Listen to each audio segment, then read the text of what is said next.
welcome back to the kitchen. I'm super excited today because we're going to be doing a video on kombucha. This is something I've been wanting to do for a little while, like since I started the channel, and I was just waiting for it to be the right time to do some work on my kombucha brewing and the right time to do a video and one of my days off, so I actually had time to do all of this, and here we are. So first of all, what is kombucha? A kombucha is a fermented tea, non-alcoholic. I know, not that much fun, but it's a fermented tea that has been consumed for health purposes. This tea originates back to ancient Asia, Japan and China. It was used as a healing beverage, and so it's traditionally used in that way today. And today, there's a lot of health claims about kombucha. There's a lot of claims, everything from kombucha cures cancer to it, lowers blood pressure, prevents heart disease. But I want to be really clear. There's not the science to back it up. There have been a couple of studies, but they didn't have control groups. They had small sample sizes, so the data isn't really considered good quality. So it's not really, there's not really a lot of health claims that can be made about kombucha that can be backed up by empirical science. Now, anecdotally, and then also logically, it's a fermented food. And we know that fermented foods do help our gut bacteria. They can support a healthy digestive system, and they can help support just that healthy inner functioning.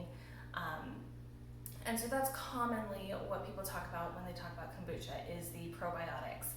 Now, the individual makeup of the bacteria in your different kombucha, whether it's a different kombucha brand or you're doing it yourself, there's not been as much research on that as, say, the strains that you'll see in yogurt or in the probiotics that you can get at the grocery store. So take all of that with, a grain of salt. Do your own research, and then just be informed if a product is making a health claim. Make sure that it's backed up. Look into the science yourself before just believing that it's true. Now, all of that being said, I love kombucha because it's yummy, it's fizzy, it's kind of sweet and tangy, so it can like take care of that soda craving almost. So you still get like that carbonated flavored beverage, and I just really enjoy that. I personally feel like it helps my digestion. I have no evidence to back that up other than I drink kombucha and I feel good. But, I also eat a lot of salads and other stuff, and that makes you feel good as well. So it's kind of a cumulative effect. One other thing to be cautious of with kombucha is that it can be acidic. And if you're brewing it yourself, there's not a lot of control or regulation over the alcohols that are produced, because part of the fermentation process does produce alcohol. That's how we get beer and wine and all of that fun stuff. And so that's just a word of caution with homebrew kombucha, is that you want to be careful of how long you let it brew so that you don't get too much of an alcohol content in there. You'd have to brew it quite a while, so I don't think you should really have too much problems with that. But then also, if you are a person who has kidney or liver problems, or if you know that your body cannot handle a lot of acidity, kombucha is not for you because it is acidic. And so it can, I know in some diabetic situations, it can contribute to ketoacidosis or kind of that overacidification, which can be hugely dangerous. So if you are one of those people, if you know you have that health condition, kombucha is probably not right for you. If you think you might, but you don't know, talk to a qualified medical professional. I have my master's in nutrition. I am not a qualified medical professional. I can help you eat healthy, but I cannot help you diagnose or treat diseases. So just want to be super clear about that. So let's kind of dig into this. So a couple of things that I've mentioned. I mentioned the acidity of kombucha and the Scoby. We're going to take a look at a Scoby in a minute, but Scoby stands for symbiotic culture of bacteria and yeast. And it's basically the buggies that that ferment the kombucha. So with kombucha, we're just going to go through this whole process because I have it all laid out here in like all the different stages. And so step one is that you brew tea. So this is a black tea, just a straight black tea, about 4 cups of boiling water. Brewed it for about 5 minutes and then added a cup of sugar. And I let it sit to cool down to room temperature. Now you don't have to let it sit, but because here in Arizona we don't get cold water right out of the tap, to regulate the temperature for the bacteria, I find it's better just to let my brewed tea come down to room temperature before I do any brewing with it. And so then you're going to take that, you're going to add that to a glass jar. You definitely want this all to be done, like all of the fermenting needs to be done in glass. If you do it in any kind of metal container, it makes the bacteria unhappy. So I've got about 8 cups of water in this glass jar, and I'm just going to pour that right in there. So now we have a little bit of a diluted sweet tea. Now that sugar is the food for the bacteria. The bacteria is going to sit in there and it's going to digest those sugars. Now, byproduct of that digestion, which is fermentation, is going to be some alcohols, which some of the other bacteria in the culture are going to turn into an acetic acid. And so that's where we get that tanginess in kombucha, is that acetic acid. Acetic acid is also known as vinegar. You'll see that vinegar coming into play later in the process. So I've got this really nice clean glass jar, and that's another thing. Everything has to be super clean. So I've like scrubbed my surfaces, washed my hands, and you just want to be really careful about what you touch as you go along, because you can throw off the balance of your Scoby. And if you throw off the balance of your Scoby, it gets really unhappy. One big thing that you'll struggle with if you're in a warmer environment is yeast overgrowth. So you've got bacteria and yeast, and they're kind of in a symbiotic relationship, but also a little bit of competition. And a warmer environment will favor the yeast growth. And I live in Arizona, so it's a warmer environment. I do find that I have to kind of clean some of the yeast cultures off of my Scoby, just to kind of keep that yeast growth under control. I have brewed a batch of kombucha that went like way over yeasty, and it was just gross. It just tasted like, I don't even know how to describe it, but it was like a little bit tangy, but then kind of like diluted sweet tea with a little tang and yeast. I don't recommend it, so you definitely want to make sure that if you are in a warmer environment, you're keeping track of kind of how much yeast is on your Scoby. And you can tell that because the yeast will kind of hang down in like these little alien ribbons, and it's also brown in color, so you can kind of pull some of those brown strands off of your Scoby to allow it to not be overgrown with yeast. Sorry, I lost my train of thought there. So with the fermentation, you want to keep the temperature usually between, I think about like 74, 76 up to like maybe 86. So it's got a range that you can deal with. And I have on here, so this little strip here, sorry, I don't know if I can get this close enough for you to see it. But yeah, you can see that little strip. That's my temperature gauge. It doesn't have to be super accurate, but as long as it kind of gets you within that range. You can just get these at any homebrew store, super easy. So this guy is ready for its Scoby. And I have over here, so I'm gonna move this guy out of the way. I have over here a little Scoby Hotel. So you can see there's a few different Scobies floating around in there. A Scoby Hotel is a jar that you don't necessarily use for brewing kombucha, but you have a sweet tea mixture in there, and it's a storage container for your Scobies that aren't in use in brewing other batches of kombucha. So you want to change out the tea mixture in your Scoby Hotel about every 4 to 6 weeks is what I've read. Yeah, another disclaimer, I just picked this up as a quarantine hobby. So this has been kind of a new adventure for me. I've been drinking kombucha for a lot longer, but I've been buying it, or when I worked for a kombucha company, I got it for free from them. That was amazing. If you're in the Portland area, Brew Dr. Kombucha, they are amazing. They have fantastic tea houses, and they really have some of the best kombucha that I've ever had in like a commercially produced market. And they're just a great company as well. I loved working for them. They were fantastic. But getting back to a little Scoby Hotel, so this is where my Scobies that I'm not using in my brewing are hanging out. I'm going to change this tea out every 4 to 6 weeks. I just changed it 2 weeks ago, about 2 weeks ago. Yeah, so this guy's good to go for now. But I'm going to take this off, and you notice these jars are covered in a cotton cloth with a rubber band.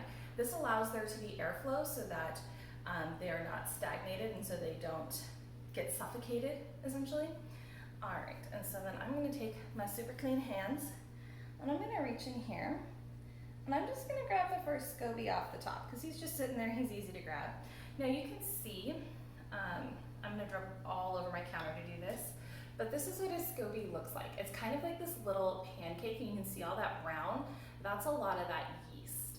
And so I've cleaned some of it off already. So you can see you can kind of pull some of it off there. Sorry, I know you guys are super far away. This is the only angle that worked for this video. I tried a couple others and it wasn't gonna work. And so I'm gonna clean off just a little bit of that yeast. And I'm gonna accept that my brews are just gonna be a little bit on the yeasty side for a bit. And part of how the Scoby grows is in layers. So you can see here, we've got these awesome layers. I can even, oh hey, I am just going to do this. So I'm gonna separate, see this is one of those beautiful things that I just discovered, that this is a very yeasty layer. This is a more balanced layer. The Scoby grows in layers, so I can take this yeasty layer and I can get rid of it. And I'm gonna take this fresh layer. Now the top layer of a Scoby will always be your freshest layer. I'm gonna take this fresh layer that doesn't have as much of a yeasty overgrowth on it, because this will make a much better, more balanced blend, or finished product, I guess. And I'm gonna take this guy and just pop him on in there. Now, the Scoby may float, it also may sink. Don't freak out if it sinks. Sometimes that just means the water temperature is still getting to the right spot.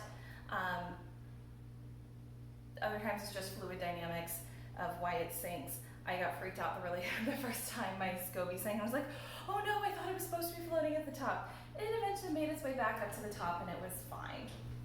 And so I'm just gonna pop this little guy on there, take a rubber band,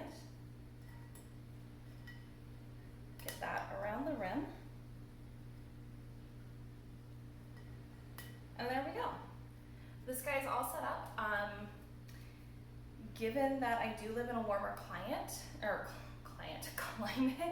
my kombucha does tend to brew a little on the fast side, so usually it takes about 7 to 10 days, maybe up to 14, and then my batch is ready to go.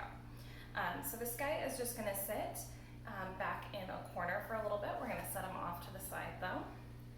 And that is how you set up your brewing batch. I'm just gonna put my little Scoby Hotel away here because I don't need him anymore. And so that's our little Scoby Hotel. Now, one thing that I have done, because I've only refreshed my hotel once so far because I just started it, and that is I took the kombucha from the hotel, so it had been brewing for like 4 weeks, so it was super tangy, and at that point it's considered a kombucha vinegar, and it can be used a lot like apple cider vinegar, except for it's a little bit less acidic than apple cider vinegar, so it's a little more gentle. So I just put it into jars, and then with those I've used it as a toner, as a makeup remover. I've used it just as like a straight up vinegar shot. Now with that vinegar shot, that is one that, again, anecdotally, it has a lot of stories or non-scientific reports on apple cider vinegar being good for your digestion or your blood pressure or any host of things. But again, that's not really backed by science. I found that a little bit of apple cider vinegar, or kombucha vinegar, in the morning, and I don't crave sugar as much. That's one of the reported things, and again, that could just be my mind playing tricks on me and going with the placebo effect, but I know my body can handle that acidity, and so I know that's not doing a lot of harm for me. I don't do it every day, just when I remember.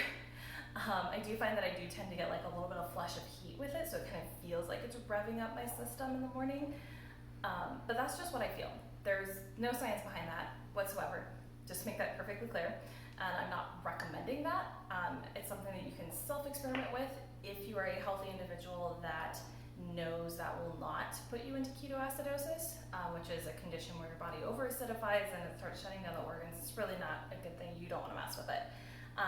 So that's why I said I don't do it very often, but you could use this kombucha vinegar as like a hair rinse or makeup remover or a skin toner. There's a lot of other uses. Basically, you can use it in the place of an apple cider vinegar, so you can use it in sauces, you can use it in salad dressings. Like, there's a ton of uses for it. So it's kind of nice because every step of the process, we don't really have a lot of waste. Even like the super vinegary hotel kombucha, you can use that in cooking and in skincare if it works for your skin. And so that's kind of our Scoby Hotel vinegar and then our little Scoby Hotel. So then once you've got that set up, this is another batch that I have brewing. And as you can see with this batch, you've got this layer at the top. That's the new Scoby, and then this little guy down here, that's the old Scoby that started it. So its layer is all the way up here. That can happen sometimes, and I've noticed that happens a little bit more with herbal teas. I've done a little bit of research, and it seems that Scobies are happier with black and green teas because the teas themselves have some minerals and antioxidants that make the Scobies happy that aren't as present in like an herbal tea. But I like doing herbal blends, and one thing I've noticed is that my herbal blends do take longer to brew. They tend to taste sweeter for longer, and they don't quite get to that tangy phase quite as quickly. So those are just like personal things that I've learned about my brews, and that could just be my own Scoby environment.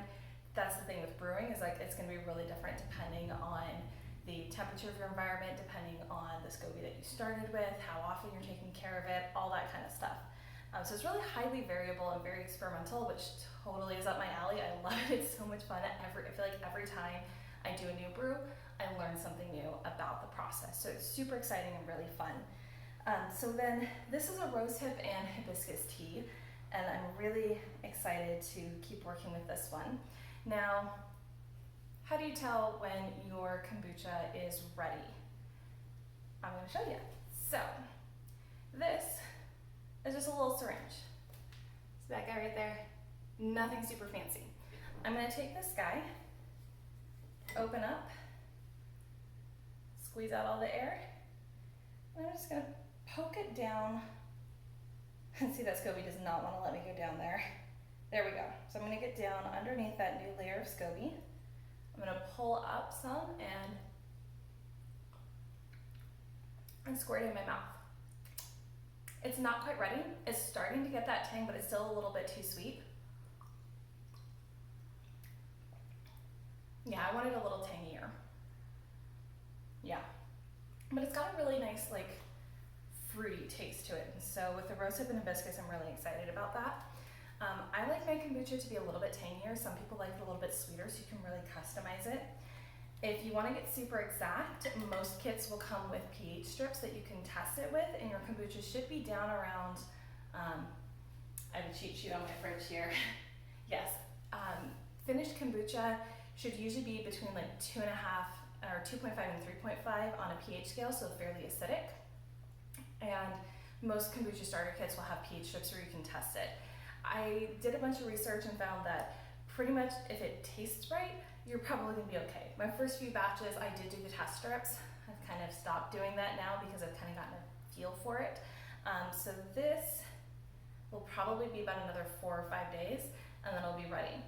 And once this is ready, I like to put my kombuchas into a secondary fermentation.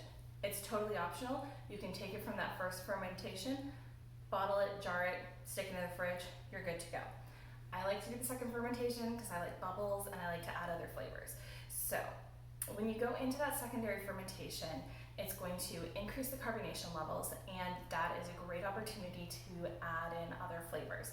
Because if you have flavors in your initial brew, it can throw off the the culture of the bacteria. So if you're using, so make sure that when you're setting up your kombucha with the different teas, you want to make sure that you're not using one that has natural or artificial flavors in it, because those kind of oils and esters can throw off your culture. So I'm going to set this guy off to the side. All right, and so I went on Amazon and I got these little lovely 16-ounce bottles with this pressure cap. I'm not going to open this because this is in its secondary fermentation, and so I just set these up yesterday, and I sliced up a bunch of ginger and I sliced up some lime, and I put the ginger and the lime in the bottle and then poured in a finished brew on top of it. Capped it up, and then you just let it sit for 2 or 3 days. So that infuses, this batch is going to be ginger and lime on a base of black tea.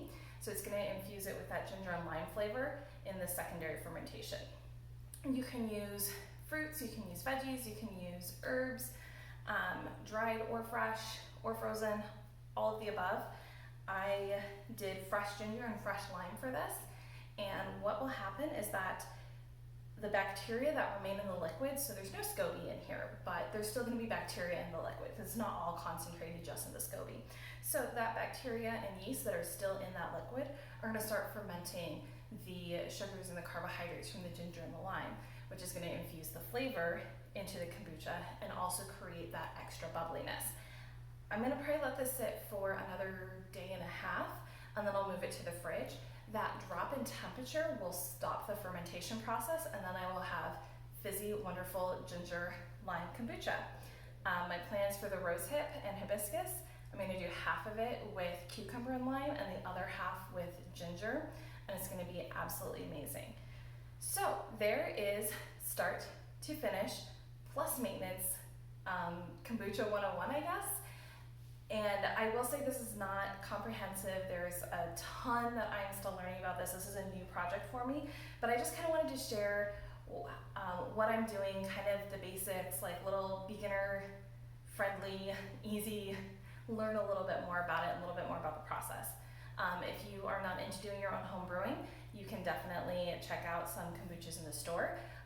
Try a bunch of different ones, figure out which ones you like. Different brands will do their fermentation a little bit differently, so they will either be a little bit more carbonated, a little bit less, tangier, sweeter.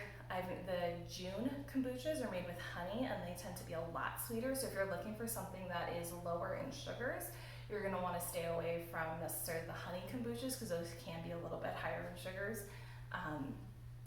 Again, my personal favorite, little plug and shout out for Brew Doctor, because I love every single flavor that they have. I feel like their carbonation is really good, and you really get like the flavors of the different herbs and botanicals that they use. So a little plug for my favorite company out there.